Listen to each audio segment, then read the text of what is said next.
এই জগৎবাসী কোনোদিন দেখতে পেত শিলাখণ্ড কেমন ভাবে জলে ভাসে, রাম নামের কি মহিমা। আর ভগীরথ এনেছিল গঙ্গা বংশ উদ্ধারিতে আমার ভগবান। রাক্ষস বংশ উদ্ধারিতে আমি, রাক্ষস বংশ উদ্ধারিতে আমি এনেছি রামের সীতারে আমার ভগবান। এই রাক্ষস বংশ থেকে মুক্তি পাওয়ার জন্য আমি সীতাকে নিয়ে এসেছি। তবুও কোনোদিন আমি জগৎ জননী মা সীতাকে আপন করি না। আর রাবণ বলে আমার মতো কে আছে ভাগ্যবান রে আমার ভগবান। অশোক বনে জগৎ জননী, অশোক বনে জগৎ জননী তারে ভগবান রে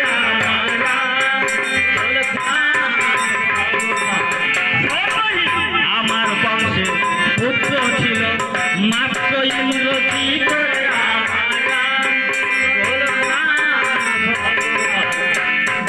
লাঠি খেয়েছে বিভীষণ, লাঠি খেয়েছে বিভীষণ, তুই আছিস তোমার করে আমার ভগবান। রাবণ যে এই কথা বলেছে মহিরাবণ লজ্জিত হয়ে তবুও করজোর করে বলছে পিতা গো, তুমি তো নিজেই বলছো রাম মনুষ্য নয়, গোলক বিহারী হরি, বৈকুণ্ঠ বিহারী হরি, নররূপী নারায়ণ। চলো না পিতা, চলো, এখনো সময় আছে রামের সীতা রামের হাতে সমর্পণ করে তার চরণ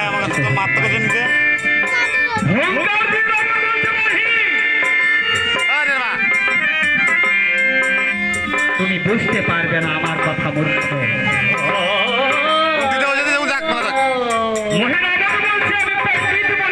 অহংকার করিনি পিতা, তবু তোমার চরণ ধরে বলি চলো রামের সীতা রামের হাতে ফিরিয়ে দিই।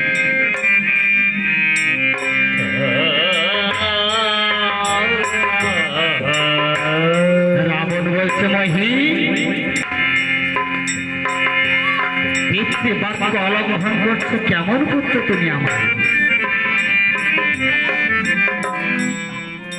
তোমার কথাগুলি শুনে আমার কি মনে হয় জানো, তুমি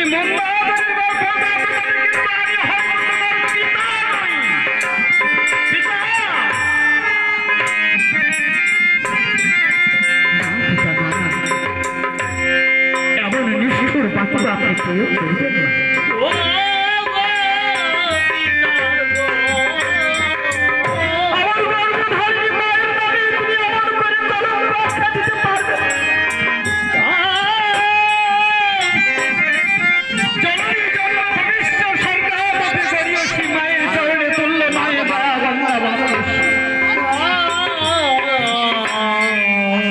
জগতের বুকে শ্রেষ্ঠ গুরু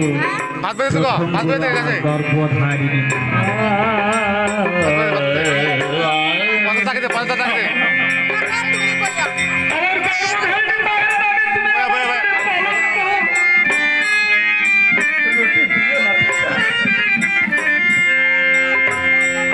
মহিরাবণ মনে মনে ভাবতে হায় রে ভাগ্য আমার।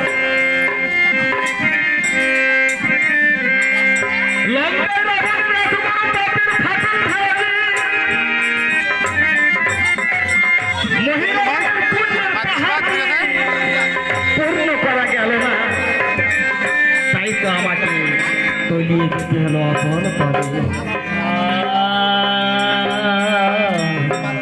বলুন পিতা, পিতা গো মায়ের নামে মুখাতে আমাকে কি করতে হবে আপনি আদেশ করুন। বেশ পুত্র বেশ, তাহলে তুমি আমার শত্রু রাম লক্ষ্মণকে নিরন্তর প্রমাণ করবে আমি তোমার পিতা। কি বললেন আমি বুঝতে পেরেছি গুরুজনেরা খালি আদেশ করতে জানে,